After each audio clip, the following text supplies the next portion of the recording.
വിശ്വാസത്താൽ എബ്രഹാമിൻ്റെ മേൽ ദൈവം പകർന്ന അനുഗ്രഹം ജാതികളിലേക്ക്, അത് പരിശുദ്ധാത്മാവിൻ്റെ നിറവും വാക്തത്വവുമായി നാം പ്രാപിക്കുവാൻ വിശ്വാസത്താൽ ദൈവം ക്രൂശിലൂടെ, തൻ്റെ പുത്രൻ്റെ യാഗത്തിലൂടെ, ക്രിസ്തു യേശു നമുക്ക് വേണ്ടി ശാപമായി തീർന്നതുകൊണ്ട്, യേശു ക്രൂശിൽ മരിച്ചതുകൊണ്ട്, ക്രൂശിൽ മരിക്കുന്നവനെല്ലാം ശപിക്കപ്പെട്ടവൻ എന്ന് ന്യായപ്രമാണം പറയുന്നു.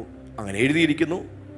വിശ്വാസത്താൽ നമ്മുടെ ജീവിതങ്ങളിൽ വാഴുന്ന ശാപത്തെ മുറിച്ച്, ശാപത്തെ തകർത്ത്, അതിൽ നിന്ന് വിടുതൽ പ്രാപിച്ച്, എബ്രഹാമിന്റെ മേൽ ദൈവം വാഗ്ദത്തം ചെയ്തിരിക്കുന്ന ആ ദൈവിക അനുഗ്രഹങ്ങളിലേക്കും പരിശുദ്ധാത്മാവിൻ്റെ അളവില്ലാത്ത നിറവിലേക്കും വിശ്വാസത്താൽ പ്രവേശിക്കുവാൻ ദൈവം നമുക്ക് വേണ്ടി ക്രൂശിലൂടെ, തൻ്റെ പുത്രൻ്റെ യാഗത്തിലൂടെ ഒരു വഴി തുറന്നിരിക്കുന്നു. ഹല്ലേലൂയ.